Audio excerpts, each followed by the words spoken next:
हनीफ अब्बासी कौन है? हाँ हनीफ अब्बासी ना बड़ा आसान सा बंदा है और एक पॉलिटिकल वर्कर के साथ साथ एक खूबसूरत नरम दिल, अपनी तारीफ सेल्फ प्रेजिंग में मैं कह रहा हूँ, इस तरह का इंसान है। यानी एक लंबी जदोजहद है इसके पीछे, बस यही हमारी कहानी है।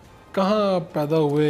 एक्चुअली मैं थोड़ा सा ये आपको बताना चाहता हूँ गुडाइश साहब कि मेरी जो वालदा मोहतरमा थी वो लाहौर से थी, ठीक है। और वो अराई फैमिली से थी।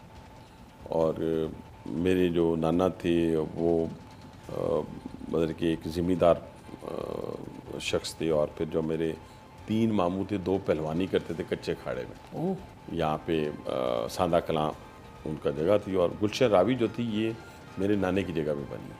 ठीक है।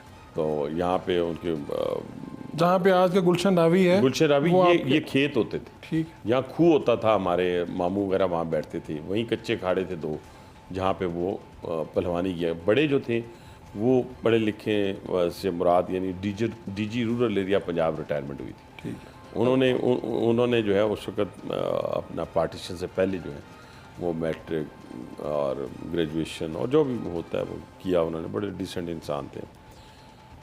तो हमारा भी ज़्यादा वक्त ननिहाल में गुजरा। मेरे वालिद साहब जो थे वो मरी से आगे हमारा गांव है, वहाँ से उनका ताल्लुक़ था।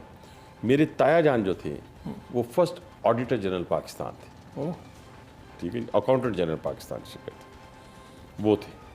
और ये गंगाराम बिल्डिंग के ऊपर उनकी रहायशगाह हुआ करती थी उस वक्त। सिविल सेक्रेटेरिएट में उस वक्त ये ऑडिटर जनरल साहब बैठते थे। ठीक है। तो वहीं पे मेरे मामू भी उनके मरीदान में से थे। मेरे ताया जो थे अल्लाह के वली गुजरे हैं, उनकी AK बुरई और जनरल जिलानी उनके मरीदान में से थे। ये जो फजलुद्दीन एंड सन्स है ना जी अपना मार रोड, इसके ऊपर उनकी गंगाराम बिल्डिंग में रिहाइश होती थी। ये आप ताया अबू की मेरे रस्से के ताया अबू की बात। वहाँ पे ये रिश्ता बंदा, मेरे वालिद साहब जो थे वो मेरे ताया जान ने वो अकाउंटेंट थे बाटा शू में। सारा यानी इन वक्त आपका यहाँ गुजरा, हंगामा खेजी भी यहाँ पर रही, सारा कुछ, तो पिंडी क्यों चलेगी? और FC कॉलेज मुझे याद है वो भी बहुत हो गया, आसिफ अली पोता साहब। हाँ जी बिल्कुल, फिर आसिफ अली पोता साहब को फ़ोन किया गया, वो हमारे नाज़म थे उस वक्त जमीयत। ठीक है। उनकी वजह से फिर मेरा एडमिशन हो गया FC कॉलेज लाहौर। अच्छा, ये साथ में जमीयत में भी आपकी एंट्री होगी? मैं वहाँ बस जब फर्स्ट ईयर में गया तो मैं जमीयत का मैं कारकुन था। ठीक है ना। और फिर वहाँ पे जो कुछ होता रहा, जो हम करते रहे, वो तो बड़ा वो ज़बान ज़द आम है। यानी हम उस स्क्वाड में होते थे जहाँ पे हम लड़ाई मार कुटाई लड़ाते और इलेक्शन भी जीतते।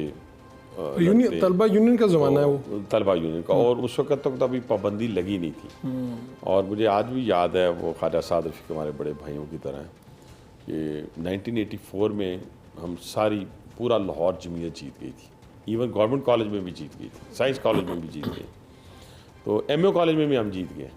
लेकिन ख्वाजा साद रफ़ीक साहब ने हमें कॉलेज के अंदर दाखिल नहीं होने दिया। ऊपर से वो पत्थर मार रहे थे और हम नीचे से कुछ और कर रहे थे। और साद रफ़ीक उस वक्त वहाँ के प्रोमिनेंट चेहरा बन चुके थे। प्रोमिनेंट वो पूरे लाहौर के प्रोमिनेंट मुस्लिम स्टूडेंट फेडरेशन के वो लीड करते थे। वो उस वक्त आप जमीयत में थे और आप उनका मुकाबला कर रहे थे। मैं उनका मुकाबला कर रहा था। ठीक है। ये नहीं पता था कि आगे चल के एक ही पार्टी में जाएंगे, इकट्ठे हो जाएंगे। इस सारे में आप सोचते नहीं थे कि मैंने क्या करना है, या अब्बा जी नहीं पूछते थे या भाई? 2 चीज़ें बचपन में किया करता था।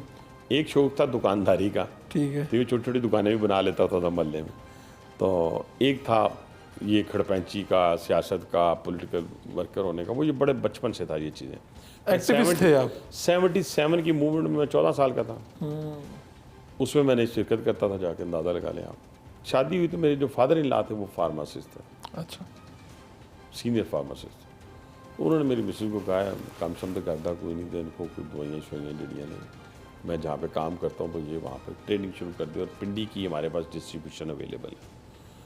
तो पहले महीने तो जो चीज़ें उन्होंने मुझे दी मैं उठा के ना नीचे फेंक दी। मैं क्या उनमें जाके दवाइयाँ बेचेंगे जाके दुकाना, क्योंकि आप लीडर वाली ये कॉन्सेप्ट था। उस वक्त वेस्ट कोट पहनी होती थी, ज़रा मैं पतला था तो मैं माया के कपड़े पहनता था, गुवाहाटी चप्पल पहनता था। बहरहाल वो हुआ ये एक महीने बाद। अल्लाह ताला को तकब्बर गरूर पसंद नहीं है, वही फिर मुझे मजबूरन वो उठानी पड़ी। तो जब मैंने पहला ऑर्डर वहाँ से लिया, अभी मैंने कोई दुकान वहाँ शुरू नहीं की, कोई ऑफिस शुरू नहीं किया, तो उसमें से मुझे 92 में कोई 75,000 बचे। अच्छा, ये पहला ही मेरा हौसला बढ़ गया। ये तो बहुत अच्छी रकम है। एक तो वहाँ पे ये मैं जब गया ना तो लोगों ने ये तस्वर जमात इस्लामी और ये उसका जहन में था, तो रुकन बन गया था मैं जमात इस्लामी। 2000 में मैं पूरे अपना पिंडी के ट्रेडर्स का अंजुमन ताजरान का सदर बन गया। जब परवेज़ मुशर्रफ का मार्शल अरूज पे था, लीडरशिप यहाँ किसी की मौजूद नहीं थी, तो मैंने एंटी सेल्स टैक्स मूवमेंट को जो है वो लीड किया। बड़े मेरे पे मुकदमात बने, दहशतगर्दी के मुकदमात बने, बहुत सारे बड़े बड़े मुकदमात, यानी एक दिन में 8 मुकदमात मेरे पे बने। बहरहाल मुख्तसर ये बड़ा साहब कि उसके बाद ये हुआ कि हमने इलेक्शन 2003 जनवरी में बाई इलेक्शन आया। 2002 में शेख रशीद दोनों सीटें जीत गया था। जीता मियाँ नवाज शरीफ के नाम पे था कि मैं जी जीत गया, हालांकि आज़ाद लड़ा। ये तभी की बात है जब उन्होंने कहा कि मैं नवाज शरीफ के कदमों में ये डाल दूंगा, ये कर दूंगा, वो कर दूंगा। लोगों ने दे दिए, क्योंकि नवाज शरीफ का जो अपना मियाँ नवाज शरीफ साहब का जो उम्मीदवार उसका मुस्लिम लीग नून का था, वो वीक था। ठीक है, तो वो लोगों ने इसको वोट दे दिए। लेकिन ये इलेक्शन के बाद काफ लीग में चला गया, वही सीटें मुशर्रफ के कदमों में डाल दी। कदमों में डाल दी।